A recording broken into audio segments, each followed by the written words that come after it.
Good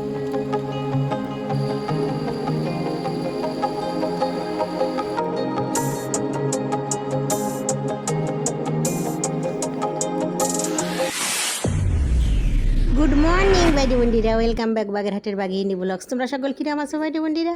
আশা করি সকলে ভালো আছো। আমি তোমাকে দিদি ভালো আছি। আমি আজকে আবারই তোমাকে সঙ্গে নতুন আর একটা ব্লগ নিয়ে হাজির হয়ে গেছে। আশা করি ব্লগটা তোমাকে ভালো লাগবে।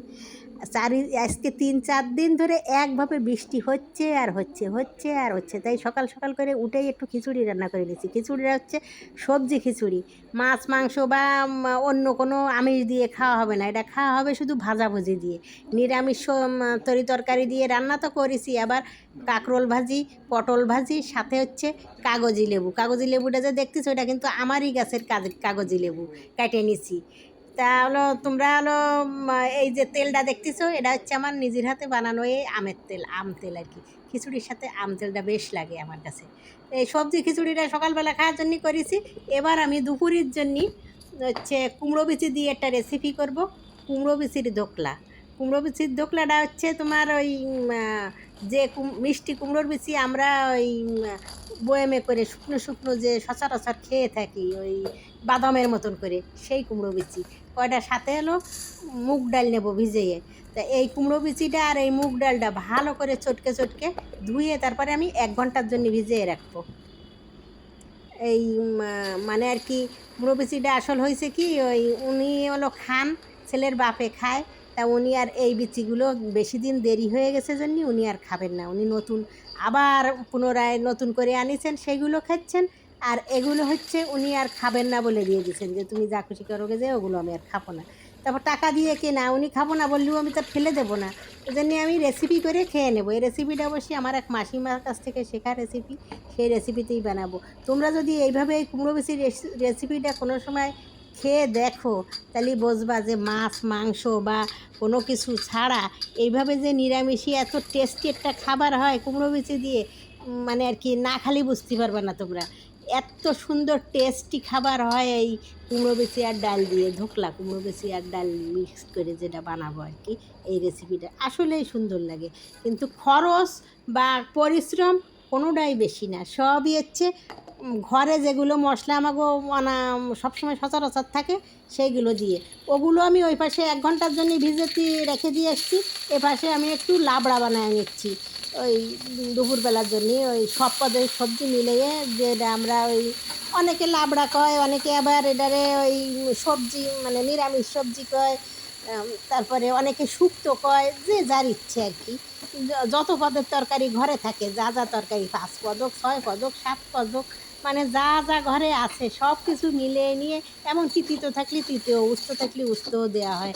সব কিছু মিলিয়ে নিয়ে 5 ফোড়ন দিয়ে, একটু দারচিনি ফোড়ন দিয়ে, এটাও নিরামিষই আর কি, মাখা মাখা করে এই সবজিটা বানানো হয়। তা এই সবজিটাই আবার কিন্তু তোমরা সবসময় যদি সাথে রাখো, সব খাবারের সাথে রুটি হোক আর ভাত হোক, তাহলে তাকে কোষ্ঠকাঠিন্য বা পেটের কোনো সমস্যা থাকে না। এই সবজিটা ভারী উপকারী সবজি, বিশেষ করে হচ্ছে যারা আর কি কোষ্ঠকাঠিন্যর জন্য ভোগে আর কি, তাগো জন্য। এবার আমি এই টমেটো কেটে নিচ্ছি আমার ওই ধোকলার জন্য। 2টো টমেটো আমি কুচি কুচি করে কেটে নেব।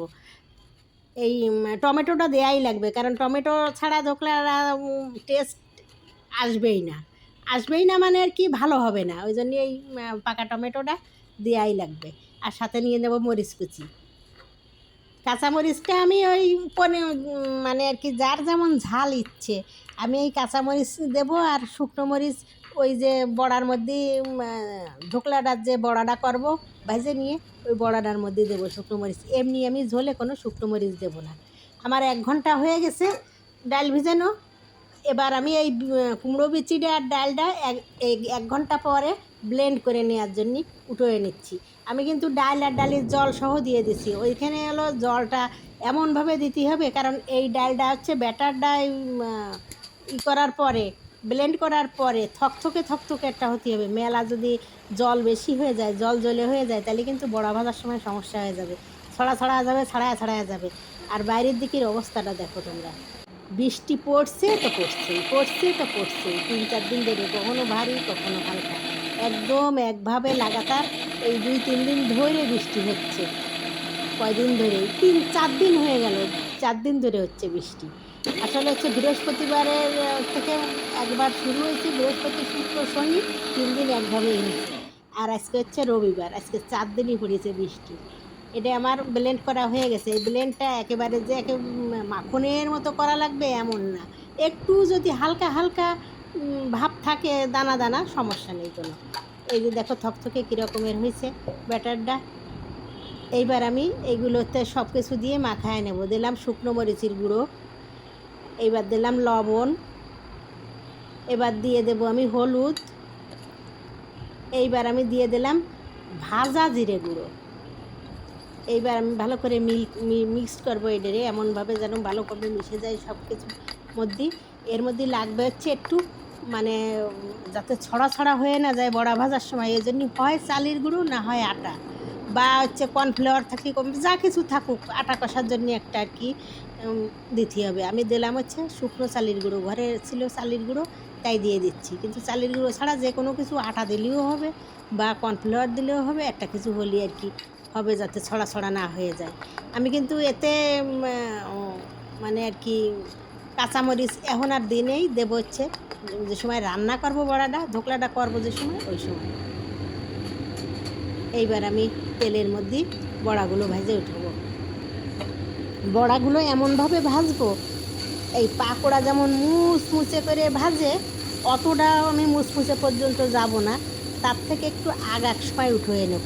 মানে আর কি একেবারে মশমশা হয়ে যাবে সেই পর্যন্ত ভাজবো না, তার থেকে একটু কম ভাজবো। এই যে এরকম এরকম করে আমি উল্টোয়ে পাল্টাইয়ে ভালোভাবে ভেজে নেব। এটা কিন্তু অনেকে আবার ভাপ দিয়ে করে, জলের মধ্যে কৌটোয় করে ভাপ দিয়ে তারপরে কাটে নিয়ে ধোকলাটা রান্না করে।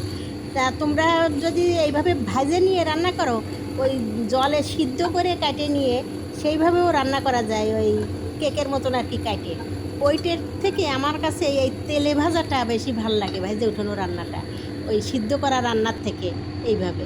এবার জিরে ফোড়ন দিয়ে দেবো, দুটো দারচিনি দিয়ে দিলাম, একটা শুকনো মরিচ আর তেজপাতা, আর দিয়ে দিলাম জিরে বাটা আর আদা বাটা। এটা সম্পূর্ণ নিরামিষি রান্না।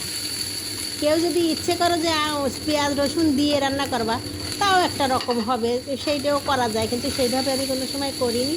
এই নিরামিষই এইভাবেই সুন্দর টেস্ট হয়, মানে আর কি দারুণ লাগে। বিশেষ করে ওই যারা আর কি নিরামিষি পদ করে, যে আমিষ খাওয়া হবে না আজকে, নিরামিষি পদ খাওয়া হবে ঘরে, সেই দিনকে এই জিনিসটা করলে পারে বেশ ভালো চলে। লবণ আর হলুদ দিয়ে দিলাম, এই মশলাটা একটু কষায় নিয়ে ডেকে নিয়ে তারপর আমি একটু ঝোল ফুটে উঠলি বড়াগুলো দিয়ে দেবো। এই যে তোমরা যে দেখতেছ টমেটোটা, এই একেবারে যদি মিলে না যায় সমস্যা নেই। আর যদি কেউ মনে করো যে টমেটোটা এরকম কুচি করে না দিয়ে ব্লেন্ড করে মিলিয়ে দেবা, তাতেও হবে, তাতে ঝোলটা ঘন ঘন হবে, কিন্তু একটু ওই মানে আর কি থকথকেটা বেশি হবে। আর এই টমেটোটা যদি একটু আস্ত থাকে, একটু ঝোলটা অতটা ঘন হবে না, থকথকেটা কম হবে। এবার আমি বড়াগুলো ছাড়িয়ে দেবো, ঝোল ফুটে গেছে, দিয়ে দিলাম বড়াগুলো ছাড়িয়ে, আর একটু জাল করে নিয়ে তারপর আমি নামায় নেব। এই যে বড়াগুলো, ভাজা বড়াগুলো, এ কিন্তু অনেক বেশিক্ষণ জানানো লাগবে না, অল্প একটু জাল করলেই এমনি তারপরেই রান্না হয়ে যাবে। কারণ এই নরম হয়ে খুব সহজেই নরম হয়ে আসে। নামানোর আগে আমি একটু দুধ দিয়ে দিলাম, কারণ ওই নিরামিষি তরকারি সবসময় দুধ ঘি এইগুলো ব্যবহার হয় খুব বেশি রান্নায় আর কি। একটু সামান্য চিনিটা যদি কেউ ইচ্ছে হয় দেবা, আর যদি কেউ ইচ্ছে না হয় তাহলে দরকার নেই দেওয়া। আর একটু গরম মশলার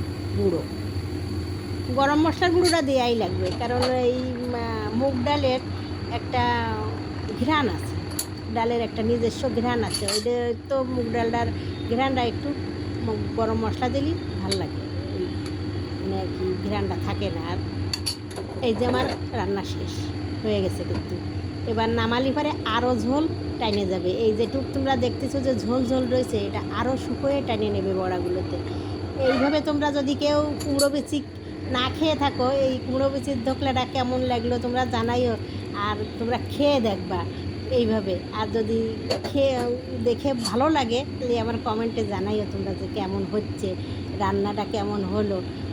আমার কাছে তো বেশ লাগে, তোমাকেও মানে আর কি যারা খাও নেই তারা যদি ইচ্ছে করো এইভাবে রান্না করতে পারো, কারণ এতে অনেক কিছু খরচাপাতি, অনেক কিছু মশলা বা অনেক পরিশ্রমের কিন্তু কোনো কিছুই হলো না। তোমাকে সামনেই তো করলাম সব কিছু পর সামনে, এতে কিন্তু খরচও অনেক বেশি কিছু লাগলো না। এবার ছেলেরে আমি ভাতটা উঠিয়ে দিয়ে নিই। ছেলেতে আবার অত বেশি নিরামিষটা, শুধু নিরামিষটা পছন্দ করে না, কারণ নিরামিষ খাবে কিন্তু নিরামিষের সাথে আমিষও তার থাকা লাগবে। আমরা যেমন নিরামিষ দিয়ে নানান পদ দিয়েও সারা শেষ করে ফেলতে পারবো, আমিষের দরকার লাগবে না, কিন্তু ওগো আবার তা হয় না, ও আমিষের দরকার লাগে। মাংস দিলাম একটু ছেলেরে, আর এইবার একটু ধোকলাটা দিয়ে দেবো কুমড়ো বিচির ডালের, এইবার পাশের থেকে দিয়ে দিলাম, ব্যাস হয়ে গেল। তা আজকের ব্লগে এই পর্যন্ত ভাইটি বোনটিরা, তোমাকে কেমন লাগলো জানাইও। তোমরা সকলে ভালো থাকো, সুস্থ থাকো, সকল ভালো রাখো। আবার তোমাদের সাথে দেখা হবে আমার পরবর্তী ব্লগে। তোমাকে কেমন লাগলো জানাইও। মাঝখানে একটু থামিয়েছিল, কিন্তু আবার শুরু হয়ে গেছে অঝোর ধারায়। গ্রীষ্মকাল একদমই অনুভব করা যাচ্ছে না, অনুভব করা যাচ্ছে বর্ষাকাল। গ্রীষ্মকাল কিন্তু দেখা যাচ্ছে যে গ্রীষ্মকাল আর গ্রীষ্মকাল থাকছে না, বর্ষাকাল হয়ে যাচ্ছে।